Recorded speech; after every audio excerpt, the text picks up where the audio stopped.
Hello my student, मैंने आज सभी को character of a healthy life के फर्स्ट वीडियो में थर्ड स्टैंडर्ड तक पढ़ा।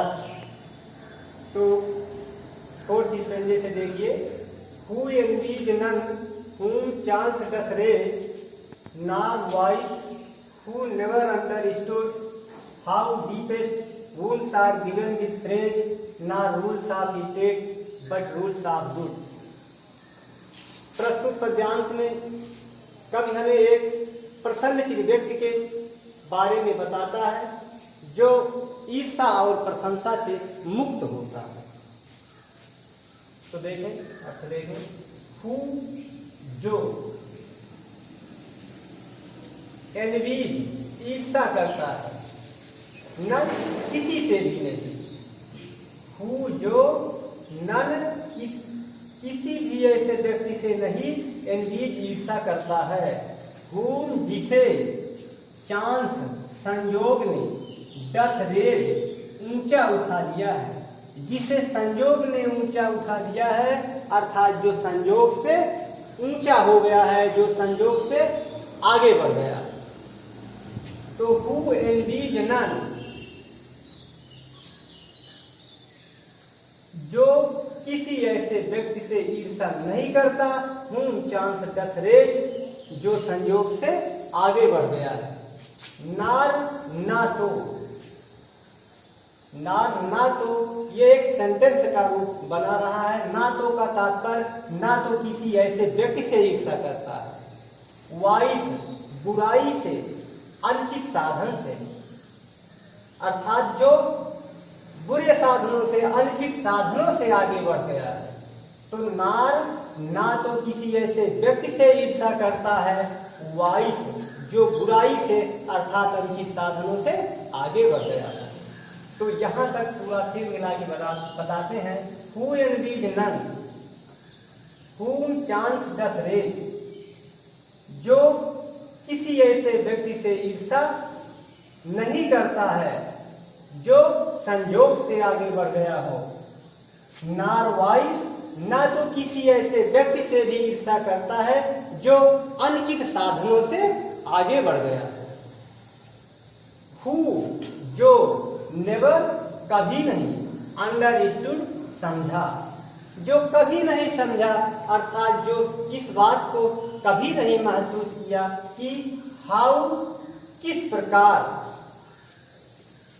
विद प्रेज प्रशंसा से, डीपेस्ट सबसे गहन, वुल्स घाव आर गिवन दिए जाते हैं, तात्पर्य यहाँ कर दिए जाते।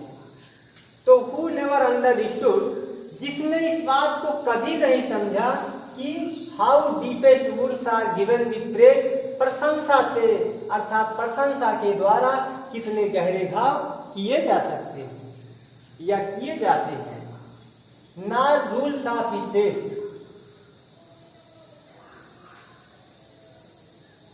तो नार ना तो, अंडरस्टूड का भाव यहां भी हम वर्ग के रूप में लेंगे। नार ना तो रूल्स ऑफ स्टेट राज्य के नियमों को, अंडरस्टूड माने समझा, जाना। तो यहां भी इसका तात्पर्य होगा ना रूल्स ऑफ स्टेट, ना तो जो राज्य के नियमों को जानता है, मानता है। But rules of good, good का तात्पर्य तो अच्छा होता है, परंतु यहाँ पे अच्छे आचरण से है, सदाचार से है। तो गुडनेस सदाचार, आपके रूल्स नियमों, बट के सिवा, बट माने लेकिन होता है, केवल होता है, एक्सेप्ट भी होता है। तो यहाँ पे इसका तात्पर्य एक्सेप्ट सिवाय से। तो पूरा मिलान होगा ना rules of state but rules of good, जो सदाचार के नियमों के सिवा राज्य के नियमों को ना तो समझा का मतलब ना तो माना का मतलब ना तो मानता। तो पूरा मिलान होगा ना तो जो सदाचार के नियमों के सिवा राज्य के नियमों को मानता है। अर्थात जो राज्य के नियमों को नहीं मानता है जो है वो सदाचार के नियमों को मानता है। तो पूरे स्टैंजे का एक बार फिर से देख लेते हैं। Who envies none whom chance doth raise, जो किसी भी ऐसे व्यक्ति से ईर्ष्या नहीं करता जो संयोग से आगे बढ़ गया हो, जो संयोग से तरक्की कर गया हो। नारवाइस, ना तो किसी ऐसे व्यक्ति से ही ईर्ष्या करता है जो अनुचित साधनों से आगे बढ़ गया हो। Who never understood how deepest wounds are given with praise, जिसने इस बात को कभी नहीं समझा कि प्रशंसा के द्वारा कितने गहरे घाव किए जा सकते हैं। Not rules of state but rules of good, जो सदाचार के नियमों के सिवा राज्य के किसी नियमों को नहीं मानता।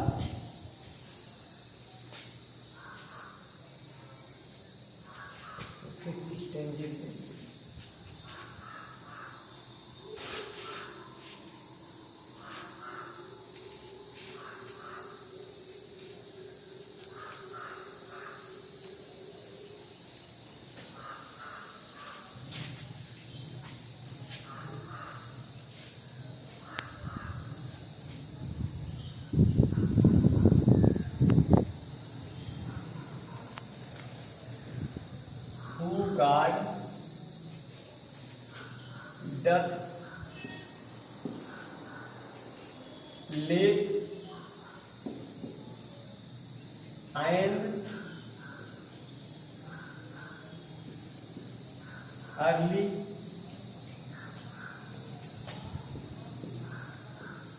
praise.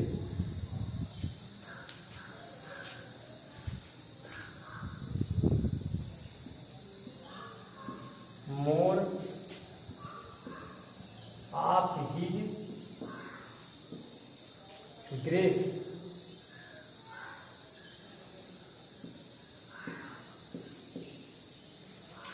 than gift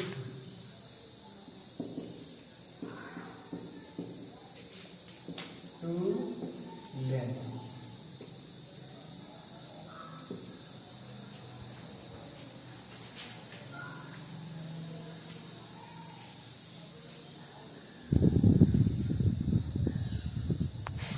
Entertain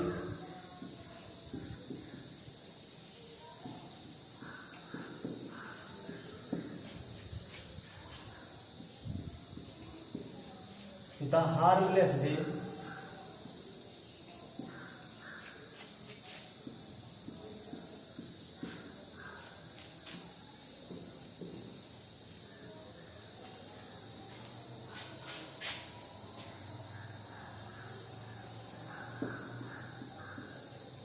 give a their chosen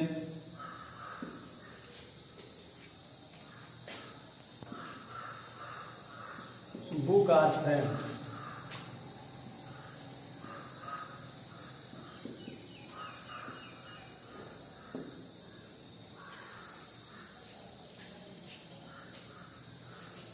तो देखें, who God doth late and early pray, more of his grace time gives to lend, who entertains the harmless day, be they their chosen book or friend. तो प्रस्तुत पद्यांश में काव्य हमें एक प्रसन्नचित्त व्यक्ति के बारे में बताता है जो सदैव ईश्वर की प्रार्थना कर रहा होता है। तो अर्थ देखें, हु जो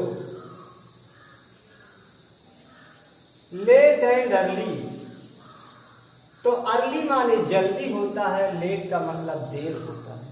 तो यहाँ पे अर्ली का तात्पर्य सुबह से ले लीजिए और लेट का देर का तात्पर्य शाम से या रात्रि के समय। तो हु जो अर्ली सुबह के समय एंड और लेट देर में आने का मतलब शाम के समय या रात्रि में गॉड ईश्वर की डथ प्रे का मतलब डज प्रे प्रार्थना करता है। तो जो सुबह के समय और रात्रि के समय ईश्वर की प्रार्थना करता है। मोर of his grace thine gifts to land. Gifts उपहार, धन दौलत। लैंड माने गिव, देना होता है। तो जो गिफ्ट धन दौलत टू लैंड देने, दायन माने की अपेक्षा, धन दौलत देने की अपेक्षा। हिज उसकी, ग्रेस मर्सी करुणा, आपकी मोर अधिकता के लिए। इसका मतलब जो धन दौलत देने की अपेक्षा उसकी करुणा की अधिकता के लिए करता है, मतलब उसकी करुणा को पाने के लिए अधिक करता है। तो दोनों पंक्तियों को मिला के होगा, who God doth late and early pray, more of his grace thine gifts to lend. जो सुबह और शाम के समय ईश्वर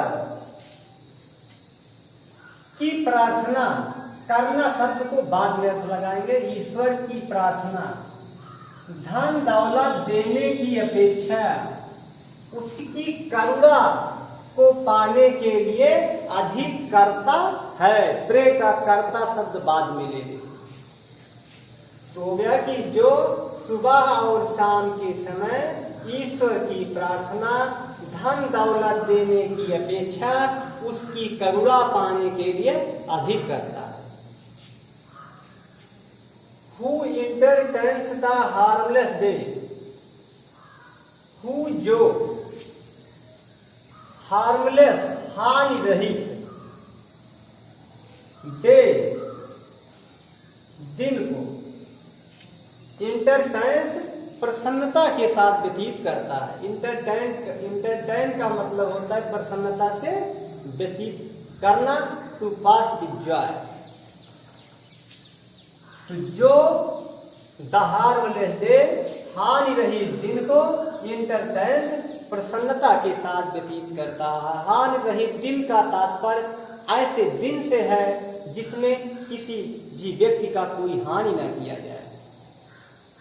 और अपने ये हानि रहित दिन को प्रसन्नता के साथ व्यतीत करता है। तो कैसे व्यतीत करता है, इसे 4 लाइन में देखें कैसे व्यतीत करता है। Be a well chosen book are friend, well chosen well selected, भली भांति से चुनी हुई बुक पुस्तक, आर फ्रेंड अथवा मित्र, विद के साथ।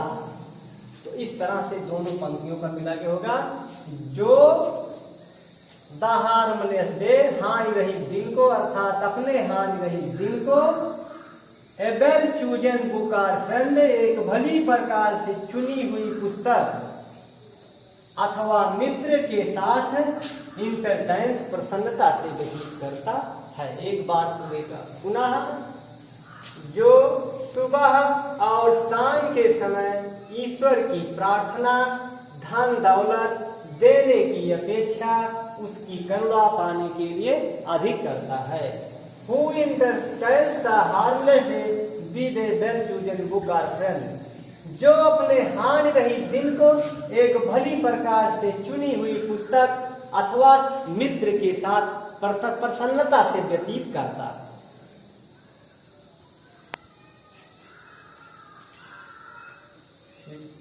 ये तो ठीक था।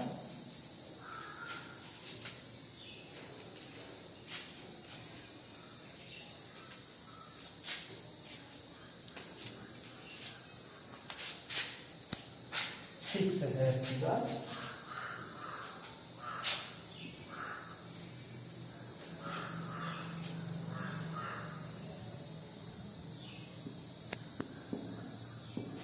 This man is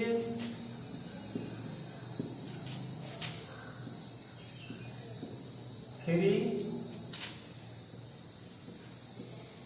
from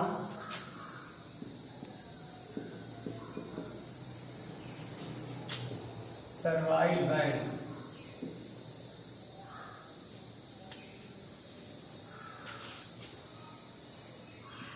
आप hope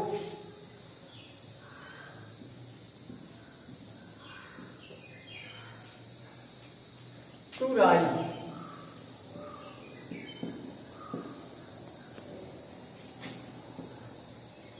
are here to fall.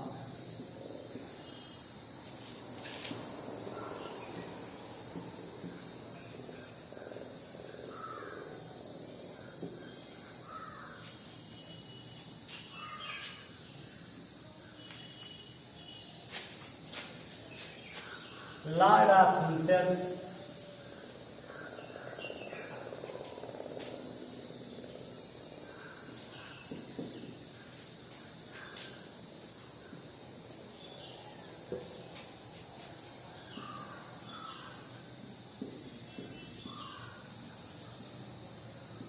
do not of life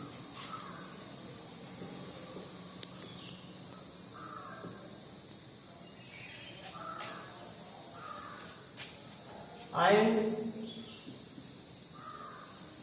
hiding nothing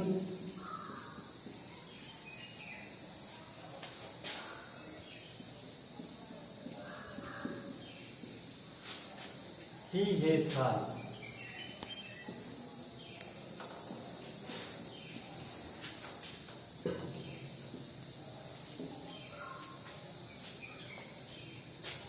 This man is free from servile bands of hope to rise or fear to fall. Lord of himself, do not of lands, and having nothing he hath all। प्रस्तुत पद्यांश में कवि हमें एक प्रसन्नचित्त व्यक्ति के बारे में बताता है जिसे कुछ भी नहीं मान सकता, अथवा ऐसा भी कह सकते हैं प्रस्तुत पद्यांश में कवि हमें यह बताता है कि एक प्रसन्नचित्त व्यक्ति को कुछ भी नहीं बांध सकता, nothing can bind the happy. तो देखिए आप दिस ये मैन व्यक्ति, ये व्यक्ति या ऐसा व्यक्ति इज फ्री स्वतंत्र होता है फ्रॉम सर्वाइव बैंड्स दास्ता के बंधनों से। तो जिस मैन ऐसा व्यक्ति फ्रॉम सर्वाइव बैंड्स दास्ता के बंधनों से फ्री मुक्त होता है। और दास्ता के बंधन है कौन? आप होप टू राइज, उन्नति, राइज का मतलब उठना, उन्नति करना, यहाँ पे उन्नत प्रोग्रेस है। टू राइज उन्नति की आशा, होप आशा आपकी, और अथवा फॉल फेलर असफलता पतन के फियर भय, अथवा पतन के भय की। तो दोनों का मिला के होगा कि this man is free from survive bands of hope to rise or fear to fall. ऐसा व्यक्ति उन्नत की आशा अथवा पतन के भय रूपी दास्ता के बंधनों से इज फ्री मुक्त होता है। ऐसा व्यक्ति उन्नत की आशा अथवा पतन रूपी दास्ता के बंधनों से मुक्त होता है। Lord of himself, of himself स्वयं का लॉर्ड स्वामी होता है, स्वयं का स्वामी होता है। दो यद्यप नाट नहीं होता है आप लैंड जमीन का, भूमि का, यद्यप वो किसी भूमि का, किसी जायदाद का स्वामी नहीं होता। एंड और हैविंग नथिंग, हैविंग रखते हुए, नथिंग कुछ भी नहीं। तो एंड हैविंग नथिंग और कुछ भी ना रखते हुए ही वो हैज रखता है ऑल एवरीथिंग, सब कुछ। तो एंड हैविंग नथिंग और कुछ ना रखते हुए ही hath all he has everything, वो सब कुछ रखता है, अर्थात उसके पास कुछ भी न होते हुए उसके पास सब कुछ होता है। ऐसा क्यों? क्योंकि उसके पास संतोष होता है, बिकॉज ही हैज कंटेंटमेंट। तो एक बात पुनः मिला के देख लेते। This man is free from survival bands of hope to rise or fear to fall. ऐसा व्यक्ति उन्नत की आशा अथवा दास्ता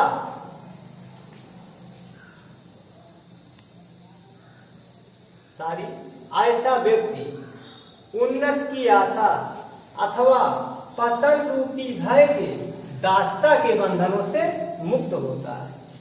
Lord of himself do not of land, वो स्वयं का स्वामी होता है यद्यप वो किसी सांसारिक संपत्ति का स्वामी नहीं होता। And hiding nothing he hath all, और कुछ भी ना होते हुए उसके पास सब कुछ होता है क्योंकि उसके पास संतोष होता है। क्योंकि कहा गया है कि contentment is the greatest happiness, संतोषम परमम सुखम।